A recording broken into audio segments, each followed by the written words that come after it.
Okay, આજે ફોટોશોપમાં આપણે આ ઇમેજમાં આ પ્રકારની ઇફેક્ટ લઈ આવી છે. કોઈ એક્સટર્નલ થર્ડ ઇમેજની, કોઈ સેકન્ડ ઇમેજની હેલ્પ વગર આવી રીતે ઇફેક્ટ લઈ આવી છે.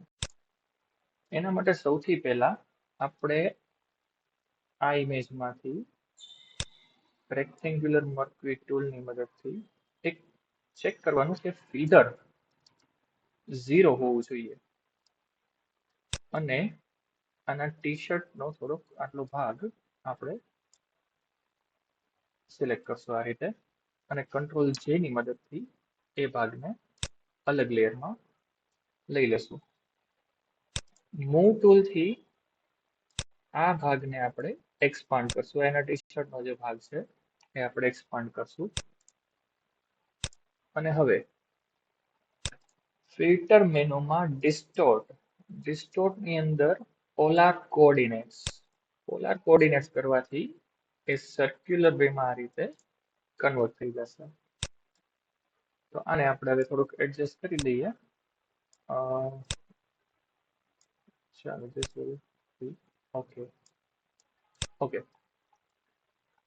હવે આપણી મેઇન જે ઇમેજ છે એ ઇમેજમાંથી આપણે સબ્જેક્ટ સિલેક્ટ કરીએ. સિલેક્ટ મેનુમાં સબ્જેક્ટ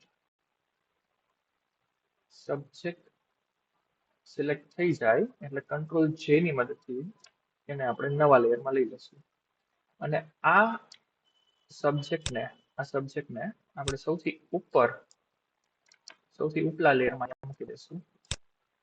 હવે ત્રણેય લેયર સિલેક્ટેડ છે અને આ ઉપલા લેયરને આપણે એક માસ્ક અપ્લાય કરવાનું છે. એડ ન્યૂ માસ્ક, અહીંયાથી એડ લેયર માસ્ક એટલે કે અહીંયા માસ્ક અપ્લાય થઈ ગયું. એ માસ્ક સિલેક્ટેડ રાખવાનું છે.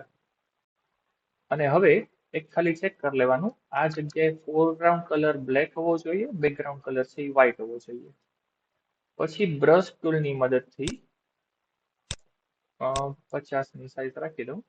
બ્રશ ટૂલની મદદથી આપણે અહીંયા અનવોન્ટેડ ભાગ જે છે એ ક્લિયર કરી નાખી. આપણી ઇમેજ રેડી થઈ ગઈ છે.